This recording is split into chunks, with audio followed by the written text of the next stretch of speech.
Hello friends, मैं Awanish.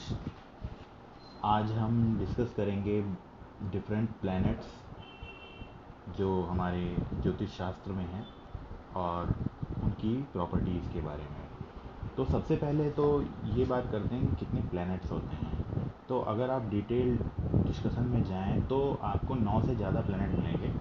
But हमारे जो शास्त्र हैं, जो हमारे सनातन धर्म के शास्त्र हैं एस्ट्रोलॉजी में, वो ये कहते हैं कि खाली और खाली 9 ग्रह ऐसे हैं जिनका सिग्निफिकेंस है, जिनका सिग्निफिकेंस जो मोर और लेस हमारे ऊपर कुछ प्रभाव डालते हैं। अदरवाइज इसके अलावा 3-4 प्लैनेट्स और हैं जो आपको वेस्टर्न कल्चर में मिलेंगे, जैसे नेपच्यून हो गया, यूरेनस हो गया। वो एक्चुअली में ब्रह्मांड में हैं, बट वो इतनी दूर हैं कि उनकी वेवलेंथ का हमारे जीवन पे उतना प्रभाव नहीं है।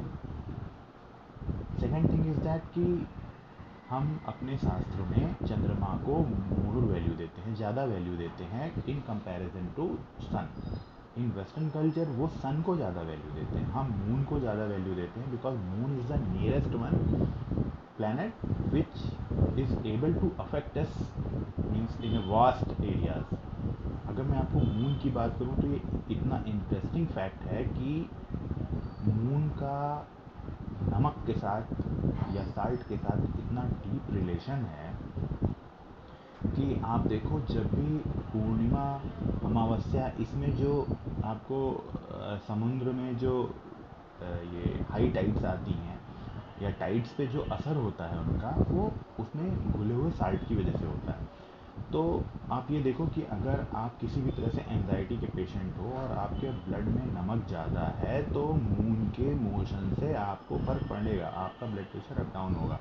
ये ये एक ऐसी साइंस है जो प्रैक्टिकली प्रूव्ड है, जो प्रैक्टिकली साइंटिफिकली प्रूव्ड है कि मून के मोशन से समंदर की लहरों पे असर पड़ता है। मून के मोशन से हमारे जो मौसम है उनमें काफ़ी प्रभाव पड़ता है। और because of that the means relationship between that rays of moon, because moon जो है नियरेस्ट है, रेज सारे प्लैनेट्स की बराबर होती हैं, बट उसका जो प्रभाव होता है अलग अलग होता है। तो जो नियरेस्ट है उसका प्रभाव सबसे ज़्यादा होता है, और उसके साथ साथ मून सबसे ज़्यादा तेज़ी से मूव करने वाला प्लैनेट है। अगर आप देखें तो मून इतनी तेज, मतलब आगे बढ़ता है कि वो 2 दिन में एक राशि चेंज कर लेता है। वहीं पे अगर आप सैटर्न को देखें तो वो 2.5 साल लेता है। बट जो डे टू डे लाइफ का प्रभाव है वो मून से ज़्यादा प्रिडिक्ट किया जा सकता है in comparison to others. Long term में क्या होगा, इसके लिए आपको जो लॉन्ग टर्म के मोशंस हैं, जैसे कि Saturn, Rahu and Jupiter, Saturn, Rahu, Ketu, Jupiter, ये 4 ग्रह ऐसे हैं जो आपके लॉन्ग टर्म को प्रेडिक्ट करते हैं। तो अगर हम देखें तो हमारे जो होरा शास्त्र है, हमारा जो हिंदू धर्म का शास्त्र है, वो ये बोलता है कि हमारे पास sun, moon, Mars, Mercury, Jupiter, Venus, Saturn, और इसके अलावा राहु और केतु, हमारे पास ये 9 प्लैनेट्स हैं विच इज़ मूविंग थ्रू 27 नक्षत्र।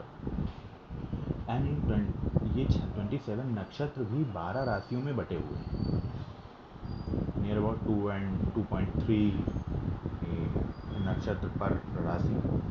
तो उसके हिसाब से ये कैलकुलेशन पूरी है। अगर आप देखें तो मून सबसे ज़्यादा तेज़ी से आगे बढ़ता है, वो बहुत जल्दी नक्षत्र कवर करता है, वो बहुत जल्दी राशि कवर करता है, वो बहुत जल्दी एक पूरा चक्कर लगा लेता है आपका पूरा 12 राशि में।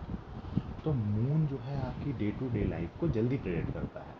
फिर आप मिड टर्म में आ जाइए, जहाँ मिड टर्म में आपके 3 ग्रह आते हैं। मीडियम, एक होता है शॉर्ट टर्म में लाइफ को प्रेडिक्ट करना, एक होता है मीडियम टर्म में लाइफ को प्रेडिक्ट करना, कि आप किन ग्रहों को देख के मीडियम टर्म में देख सकते हैं। आप देख सकते हैं सन से, आप देख सकते हैं मरकरी से, आप देख सकते हैं वीनस से और मार्स से। सन, वीनस, मार्स एंड मरकरी, ये 4 ग्रह आपके मिड टर्म को प्रेडिक्ट करते हैं। उसके बाद जो आते हैं वो है उनका है Saturn, Jupiter, Rahu and Ketu. ये 4 ग्रह आपके लॉन्ग टर्म के, 4 ग्रह मिड टर्म के, और एक मून जो कि बहुत ही शॉर्ट टर्म, बहुत ही शॉर्ट टर्म जिसको बोलते हैं कि 2 दिन, 3 दिन, 4 दिन में क्या है। और इसका प्रभाव आपके मन पे ज़्यादा होता है रेदर देन बॉडी। मन पे ज़्यादा, बिकॉज एक संस्कृत में कहावत है, मन एवं मनुष्याणाम कारणम बंधन मोक्षो, मन ही मनुष्य के बंधन और मोक्ष का कारण होता है। क्यों? क्योंकि हम डे टू डे लाइफ में जैसा फील करते हैं हम एक्चुअली में वैसे ही बन जाते हैं। तो यहाँ पर मून का सिग्निफिकेंस बहुत ज़्यादा है, और मून को कंट्रोल करने के लिए सबसे ज़्यादा हम शंकर भगवान की तरफ, अगर हमारे शास्त्र को देखें तो शंकर भगवान की तरफ जाते हैं, बिकॉज वो अ, उनका जो उनकी जो प्रॉपर्टीज़ हैं या उनका जो जिस तरह का मतलब डिफिनेशन है, उसमें चंद्रमा is in control of means Shiv जी।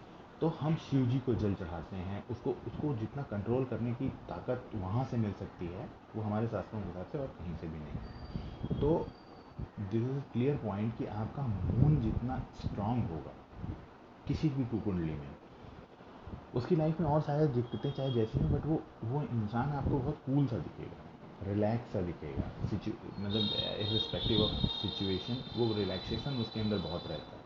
हाँ, इसमें बहुत सारी प्लानिटरी पोजीशन और भी मैटर करती हैं। It is not straight forward कि किसी का मून बहुत अच्छा है, लग्न में है और कर्क राशि में है तो वो बहुत अच्छा होगा, बट अगर आप डीपली इसको स्टडी करेंगे तो आप ये देखेंगे कि वाकई में ऐसा होता है कि जिसका मून स्टेबल ज़्यादा है, जिसका मून ज़्यादा हेल्दी है इन लग्न चार्ट, उसकी जो लाइफ साइकिल में इवेंट्स बहुत सारे हों या ना हो वो और ग्रह पे भी डिपेंड करता है, बट जो उसका मेंटल सिचुएशन होगा वो बड़ा स्टेबल होगा। वहीं पर अगर आप देखेंगे कि मून अगर 6, 8 एंड 12 में गया है, तो ऐसा नहीं है कि 6 एंड 12 में जाना बुरा है, बट ये होता है 6 एंड 12 में जो जाने का प्रभाव होता है वहाँ पर मून जो है सुपर एक्टिव मोड में होता है। वहाँ उस ऐसा जो इंसान होता है जिसके 6, 8 और 12 में होता है, उसका मून की मोशन से लाइफ में बहुत जल्दी जल्दी फर्क पड़ता है। 6, 8, 9 वाले की लाइफ आप देखेंगे हर 2, 2, 3, 3, 3, 4, 4 दिन पे बहुत ज़्यादा up down up down up down आता रहता है। बट उसके भी तरीके होते हैं, क्योंकि हमारे जो शास्त्र हैं उन्होंने अगर किसी चीज़ को प्रेडिक्ट किया है तो that is not for your, मतलब कि अगर आप सुनो कि अरे मेरा तो 6 8 में और डर जाओ, ऐसा नहीं है। This is a decision making tool कि आपको करना क्या चाहिए, आपको क्या करना चाहिए, क्यों करना चाहिए, कैसे करना चाहिए। This is pure decision making tool. मैंने हर जगह सबको यही बताता हूँ, सबको ये लिखता हूँ कि astrology is not for only prediction, astrology is for decision making. किसी का चंद्रमा अगर 8वें में है और किसी का चंद्रमा अगर लग्न में है, उन दोनों की लाइफ अगर सेम चल रही हो, बट अगर हम कुंडली देखेंगे तो हम उसके लिए डिसीजन मेकिंग अलग करेंगे। Decision making in the sense कि आपको कैसा जीवन जीना चाहिए, और 8वें वाले को कैसा जीवन जीना चाहिए जिसका चंद्रमा 8वें में है, और पहले वाले को कैसा जीवन जीना चाहिए। कैसा मतलब इन द सेंस कि उसकी लाइफ स्टाइल क्या होनी चाहिए, उसकी लाइफ स्टाइल में किन चीज़ों को ज़्यादा इन्वॉल्व करना चाहिए rather than it's a kind of means सलाह कि आप सिचुएशन, देश काल समय और परिस्थिति के हिसाब से आप जो सलाह बनाते हो अपने लिए, वही चीज़ है यहाँ पर कि आपका जो चंद्रमा है उसके हिसाब से आपकी डे टू डे लाइफ का जो टाइम टेबल है वो कैसा होना चाहिए। और ये बहुत फ़र्क पड़ता है इन सब बातों का जब आप इसको लॉन्ग टर्म में ऑब्जर्व करते हो। अगर आपको चंद्रमा को मेंटेन करना है, अगर आपका चंद्रमा 6वें या 8वें या 12वें में है, तो आपको कम से कम उसकी एक साइकिल जो कि उसकी लगभग 28 दिन या 29 दिन की होती है, उस पूरी एक साइकिल में आपको कोई एक पर्टिकुलर रूटीन जो उसको प्रभावित करता हो उसको 28 या 29 डेज तक फॉलो करना पड़ेगा। And you will see that उस लाइफ स्टाइल को फॉलो करने से क्या हुआ, आप चंद्रमा अच्छा हुआ या बुरा हुआ नहीं देख सकते, लेकिन आप ये देख सकते हैं कि आपका जो मेंटल बैलेंस है, जो आपका किसी चीज़ को सुन के रिएक्ट करने का जो सिचुएशन है मानसिक तौर पे, वो काफ़ी बदल जाएगा। तो I think this is for moon. अगर सेकंड पे आते हैं कि अगर हम सूर्य के बारे में बात करते हैं, सन के बारे में, तो सन इस थोड़ा लॉन्ग टर्म हो जाता है, जो हमारे जीवन पे उसका प्रभाव है वो मीडियम टर्म में आता है, जैसे 1 महीने 2 महीने या 3 महीने मान सकते हैं। तो वो लॉन्ग टर्म प्रभाव कैसे होता है कि सन एक इस्टेब्लिश्ड एक जगह पर स्थापित है, हम उसके चारों तरफ घूम रहे हैं। चंद्रमा के साथ क्या था, चंद्रमा भी घूम रहा था, हम भी घूम रहे हैं। क्या है, सन स्टेबल है, हम घूमते हैं। अगर आप देखो तो आज से 10,000 साल पहले या 5,000 साल पहले मान लीजिए, क्योंकि जो पराशर होरा शास्त्र है वो महर्षि पराशर ने लिखा था, और महर्षि पराशर व्यास जी के पुत्र थे। पराशर जी के पुत्र व्यास जी थे। जो व्यास जी जिन्होंने महाभारत लिखी वो पराशर महर्षि पराशर के पुत्र थे, और महर्षि पराशर उनके पिता थे। तो आप समझ सकते हो कि महर्षि पराशर व्यास जी से ही पहले हुए। और पराशर जी ने जो शास्त्र लिखा उसको बोलते हैं बृहद पराशर होरा शास्त्र। अब होरा शास्त्र में उन्होंने क्या लिखा है, 5,000 साल पहले लिखा था उन्होंने, जो हमने बाद में जाना कि पृथ्वी नहीं घूमती, पृथ्वी घूमती है, सूर्य एस्टेब्लिश है। उन्होंने उतने साल पहले लिखा था, actually the sun has no motion, he is an apparent one as viewed from rotating earth. हम रोटेटिंग अर्थ से बैठ के देखते हैं सूर्य को तो हमें लगता है कि सूर्य मूव कर रहा है, बट एक्चुअली सूर्य has no motion. Other planets including the nodes, nodes means यहाँ पर आपका राहु और Ketu, other planets including the nodes have varied rate of motion. अलग अलग चाल से चल रहे हैं सारे ग्रह। The average daily motion of the planet which are not however standard. जो हम डेली मोशन कैलकुलेट अगर करते हैं कि कोई ग्रह कितना चाल से चल रहा है, which is how ever not standard, वो स्टैंडर्ड नहीं है, बिकॉज ये सापेक्ष गति, अगर आपने साइंस में पढ़ा हो, दैट इज़ अ सापेक्ष गति, रिलेटिव मोशन। और स्टैंडर्ड है, अगर हम अपनी जगह पे बैठ के देखते हैं, एक जगह पे अपने आप को स्टेबल मान के, तो हम देखते हैं sun is moving only 1 degree in a day, the moon 13 to 15 degree in a day, Mars 30 to 45 degree in a day, 30 to 5 on not degree, even lesser than that. So that is something which has been written 5,000 year ago, even more than that. If we presume that Gita has been written 5,000 year ago, then this task is much older than that. तो हम ये सोच सकते हैं कि इसमें कितना deep चीज़ लिखी हुई है, और ये उस समय उन्होंने ऑब्जर्व किया होगा, ऑब्जर्व करने के बाद तब इसको इसमें डाला है। सन का जो मोशन है वो हमारी लाइफ में इमीडिएट इफेक्ट नहीं देता। लेट से कि आप देखते हो कि हर महीने की 14, 15 या 16 तारीख को एक संक्रमण होता है। संक्रमण इन द सेंस कि सन जो है आगे जाता है, आगे जाता है मतलब जिस राशि में है उस राशि से अगली राशि चेंज करता है। वाई? बिकॉज 14, 15, 16 अगर आप हिंदू धर्म के कैलेंडर के हिसाब से देखो तो महीना सन के संक्रमण से शुरू होता है, क्योंकि हमारा जो महीना बदलता है वो इंग्लिश महीने के लगभग मिड में बदलता है। तो हमारा जो महीने का जो चाल था, जो सनातन धर्म में महीने की जो डिफिनेशन थी वो ये थी कि जब जब सूर्य राशि चेंज करता है तब तब नया महीना शुरू होता है। But now a days which is gone for ever, लेकिन उससे फ़र्क नहीं पड़ता। अब जैसे आपको एक संक्रांति का मतलब क्या होता है, जैसे मकर संक्रांति, मकर संक्रांति मीन्स जब सन मकर में प्रवेश करता है, that is called Makar Sankranti.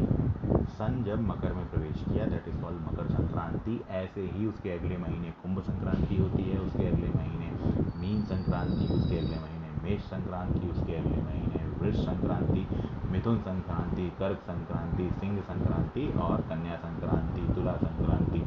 फिर आपकी ऐसे ही सारी संक्रांति होती है, वृश्चिक संक्रांति और सजिटेरियस में संक्रांति, और फिर मकर में अग्नि। तो ये जो पूरी साइकिल थी वो 12 महीने की थी। 12 महीने की जो साइकिल है ये वही साइकिल है जो हमारे 12 घर है। सन एक घर से दूसरे घर में गया, दूसरे घर से तीसरे घर में गया, और जब वो पूरा साइकिल पूरा किया तो हमें पता चला कि 12 ही साइकिल वो पूरी कर रहा है, एक राशि छोड़ के दूसरी राशि आने में। इसकी वजह से अब वेस्टर्न रीजन कुछ भी रहा हो 12 महीने बनाने का, बट सनातन धर्म में 12 महीने होने का कारण ये था कि सन जो है हमारा 12 संक्रमण करता है और फिर वापस वहीं आ जाता है। तो वो जो 12 संक्रमण जो उसने किए एक एक महीने के ड्यूरेशन के, वो हमारे 12 महीने थे। उसको हम अलग अलग नाम से जानते हैं, हिंदू धर्म में अलग अलग नाम से जानते हैं। अब सन का जो प्रभाव है वो एक एक महीने का होता है, एक एक महीने में वो अलग अलग चाल चलता है। फिर सन में भी दो दो पैटर्न आ जाते हैं, एक होता है सूर्य का दक्षिणायन होना, एक होता है सूर्य का उत्तरायण होना। सूर्य का उत्तरायण होना उसका कुछ अलग प्रभाव है जो कि ग्लोबली होता है, नॉट सिंगल वन, किसी पर्टिकुलर पे नहीं होता, बट वो सूर्य का उत्तरायण या दक्षिणायन होना एक ग्लोबल इफेक्ट है। सूर्य वही है जहाँ था, पृथ्वी का मोशन के हिसाब से सूर्य का उत्तरायण या दक्षिणायन फर्क पड़ता है। अब अगर सूर्य का उत्तरायण या दक्षिणायन होना ग्लोबल होने की वजह से फर्क पड़ता है, तो उसके जो पॉइंट्स हैं वो एक आप समझ लीजिए कि ग्लोबली ऐसा चेंज लाता है। कुछ ऐसा चीज़ें होती हैं, इस पे मैं सूर्य के उत्तरायण और दक्षिणायन पे मैं इसको नोट कर लेता हूँ। I will give you the detail video, because क्या है, सूर्य का उत्तरायण आप महाभारत में देखेंगे कि बहुत सारे इवेंट ऐसे हुए जिसके लिए उत्तरायण या दक्षिणायन होने का इंतजार किया गया। उत्तरायण या दक्षिणायन होने का इंतजार किया गया, इसका मतलब है कि ग्लोबली इसका कुछ ना कुछ सिग्निफिकेंस रहा होगा। हमारे सनातन धर्म में कोई भी ऐसी चीज़ नहीं है जिसका साइंटिफिक सिग्निफिकेंस उस टाइम में रहा हो, भले ही वो ऑन पेपर प्रूफ न रही हो, बट उन्होंने अपने अनुभव से जो जाना उसको उन्होंने इम्प्लीमेंट किया और उसको आगे बढ़ाया, and that has been written.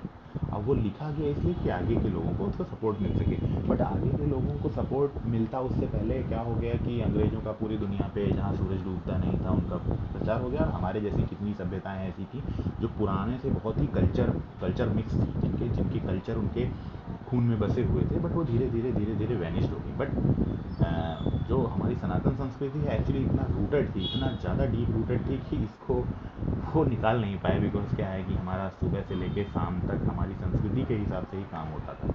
तो एक किसी के लिए भी ये बहुत मुश्किल होता है कि किसी के घर में जाओ और उसको एकदम से बदल दो, दैट इज़ वेरी इम्पॉसिबल। तो अंग्रेज़ों ने भी यही पाया कि it was a very tough task. उन्होंने अंग्रेजी शिक्षा नीति निकाली और बहुत कुछ निकाला, बट एक्चुअली में वो हमारी संस्कृति को नहीं झेल पाया, बिकॉज हमने सब कुछ को अपनी संस्कृति के बाद रखा।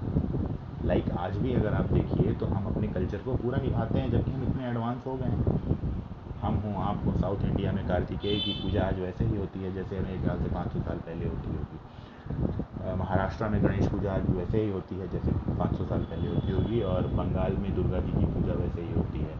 और शंकर भगवान और विष्णु भगवान तो यूनिक ही हैं जो पूरे देश में इक्वली पूजे जाते हैं। तो साइंस कुछ भी कहता हो, मूर्ति पूजा से क्या होता है, मंदिर में जाने से क्या होता है, ये कहता है वो कहता है, but we have never left our संस्कृति, और वो सारी चीज़ें रिटर्न है और इसका फ़ायदा होता है। तो सन मून के बारे में आज आपने ये देखा, अगर आप सन मून को कुछ ना करो, अगर खाली आप ऑब्ज़र्व करो कि सन और मून के प्लेनेट से आपको क्या प्रभाव पड़ता है। मेरे ख्याल से जो astrology, when I was in engineering I have started studying this whole concept, and it was started just by purchasing a book on the platform of Agra के प्लेटफॉर्म पे मैंने एक बुक खरीदी थी, and just because of curiosity, let's see what is happening and means how they can predict. तो that was not even mathematics, आपको पता होगा that is called लाल किताब, कि आप अपनी कुंडली खोलो उसमें ये ग्रह यहाँ है तो ये होता है, ये ग्रह यहाँ। बट वो मेरे लिए एक मीन्स टिप ऑफ आइसबर्ग था। मैंने शुरुआत की, मैंने सोचा कि अच्छा ये होता है, देन आई फाइंड कि अच्छा ये कैसे होता है तो कैसे होता है। When I get into deep I found that this is pure mathematics, not at all bullshit. लोग कहते हैं कि ऐसा होता है, कुछ नहीं होता, कुछ नहीं होता। मैं भी मानता हूँ कुछ नहीं होता, आपके मन से बड़ा कुछ नहीं है, but this is a tool for decision making. आप ये मानते हो कि एस्ट्रोलॉजी कुछ नहीं है, सब कुछ आपके करने से ही होता है, आई सपोर्ट यू, बट कुछ चीज़ें ऐसी हैं जो आपको करने की अधिकार ही नहीं दिया गया है। Like, have you chosen your birth place? आपने अपने पैदा होने का बर्थ प्लेस चूज़ किया था क्या? Have you chosen your parents कि मैं किस माँ और किस बाप की संतान बन के पैदा होऊंगा? Have you chosen your brother and sister कि कौन मेरा भाई बनेगा और कौन मेरी बहन बनेगी? हैव यू चूजन कि what the place I will be living, what is the place I will be drinking, what kind of food I will be taking when I take the birth? आप ये समझ लो कि कुछ चीज़ों को choose करने का अधिकार ही नहीं दिया गया है। अब आपको अधिकार पैदा होने के बाद से लेके मरने तक का अधिकार दिया गया है, वहाँ पर आपका कर्म है, और वो कर्म गीता भी बोलती है, कर्मण्येवाधिकारास्ते माँ फलेषु कदाचनम, कर्म करो फल की इच्छा मत करो, क्योंकि फल की जो इच्छा है वो that is on the God send, कुछ चीज़ों को आपको अधिकार ही नहीं दिया गया है। आपको अधिकार नहीं दिया गया है कि आप हर चीज़ डिसाइड करो। आप जो भी डिसाइड कर सकते हो अपने लिए कर सकते हो। आप अपने को अच्छा बना सकते हो, उससे एक मोहल्ला अच्छा बनेगा, फिर एक शहर अच्छा बनेगा, फिर एक समाज अच्छा बनेगा, सोसाइटी अच्छी बनेगी, देश अच्छा बनेगा, दुनिया अच्छी बनेगी। बट कुछ चीज़ें जो आपके कंट्रोल में नहीं है, किसी का जीवन, किसी की मृत्यु, किसी का भोजन, किसी का धन, ये 4 चीज़ें मेरे ख्याल से आपके कंट्रोल में नहीं है। आप उसको मेहनत करके कमा सकते हो, लेकिन कर्मण्येवाधिकारास्ते, आप कर्म को 100% अपनी इच्छा से करो। ग्रहों का रोल तो होता है, क्योंकि ग्रह जो है वो क्या करते हैं, वो आपकी पास्ट लाइफ के कर्म का बैलेंसिंग कर रहे होते हैं। उसमें कोई ग्रह अच्छा या खराब नहीं होता, neither Shani, neither Rahu, neither Ketu. ये तो एक फॉर्मूला है, जैसे कि हमने 2+2 4 होता है, एक फॉर्मूला बनाया कि अच्छा 2+2 4 होता है, तो चलो प्लस का साइन ईजाद करते हैं कि किसी भी दो चीज़ को प्लस करोगे तो it will be something else. That is a formula, and that is a formula for decision making. अगर आपको पता है कि आपका सूर्य कहीं पे स्टेब्लिश है और चंद्रमा कहीं पे स्टेब्लिश है, तो what kind of steps you should be taken to move forward. मैं ये मानता हूँ कि सफलता अटैच होके आती है किसी भी जीवन के साथ, बट आप अगर सही रास्ता चूज़ नहीं करोगे तो वो सफलता मिसलीड हो जाएगी, डायरेक्शन लेस हो जाएगी। तो